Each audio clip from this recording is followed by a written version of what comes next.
time intensive. It has taken a lot of time. I don't question your ability to run a quality establishment.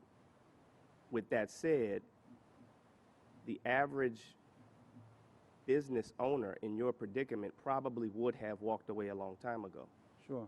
And looking at your experience now and what you have gone through, for better or for worse, the average would-be business owner probably will not want to go with what you have gone through over a 3-year period. So I'm just curious to know, you have establishments in places all over the world that are obviously very successful.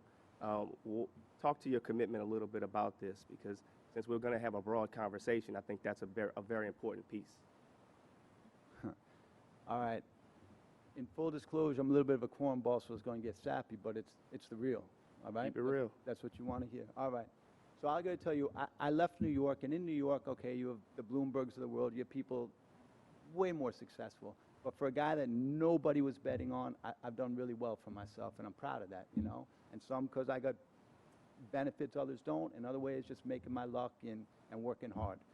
So anyway, I was the James Brown of the restaurant world, did my thing, made things happen. I started an internet company, that boomed. I did a little real estate, and I was doing really well in New York. But at a certain point, I had a child, his mother and I, where are we going to raise this child? And I got to tell you, my first choice was Brazil. My second choice was Colombia. I was ready for something new. I don't want to be that old guy off in the corner saying, I remember how things used to be.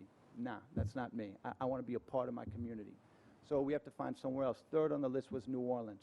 So we ended up down in New Orleans. I went to the World Cup this summer.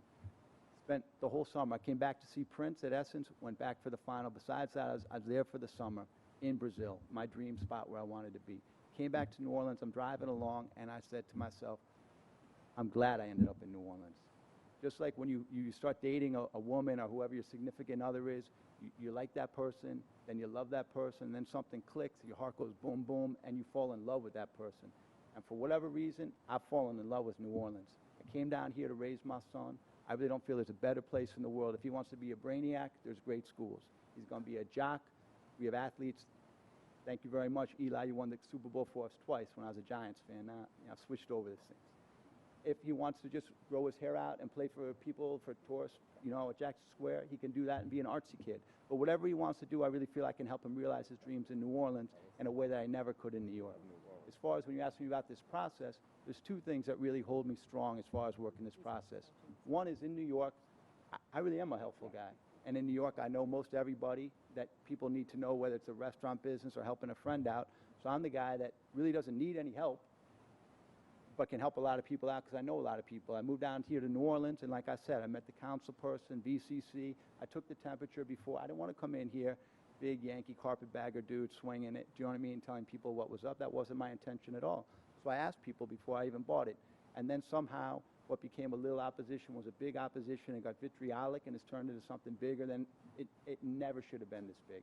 But while that was happening, I'm now the guy who needs a lot of help, and I actually don't know anybody. It's a new position for me, and I have to say really interesting. I've learned a lot about myself. I've learned a lot about this city. The support that has come out for me, there's nothing I can do for these people. They just believe in me and or the project, and it's been wonderful. It really has. And then the last reason probably, and the most important reason, is I really take being a father seriously. At some point, my son's I really do believe that this process is going to work out, and I'm going to open up. So at some point, I got my little boy. He's going to have his birthday parties there. Then the great thing about a restaurant is you see all kinds of people. I want to be exposed to all kinds of people. That's the kind of restaurant I have. Everybody comes there. So he's going to see all kinds of people. Then there's a lot of lousy jobs to do in a restaurant. He's going to grow up with a dude who actually did pretty well for himself.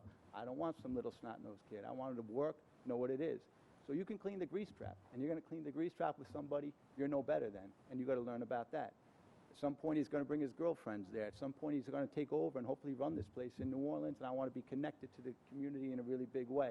And by opening the restaurant, you connect with the community. I could be the guy who just drives his crazy old car and hangs out and reads the Times-Picayune every day. I don't want to be that dude. I want to be a guy who's connected to my community. And as far as my son goes, at some point, I'm going to have to talk about fortitude. And if you believe in something, you make a commitment to something, you stick it out. And that's how I feel. Thank you. Thank you for sharing that. All right.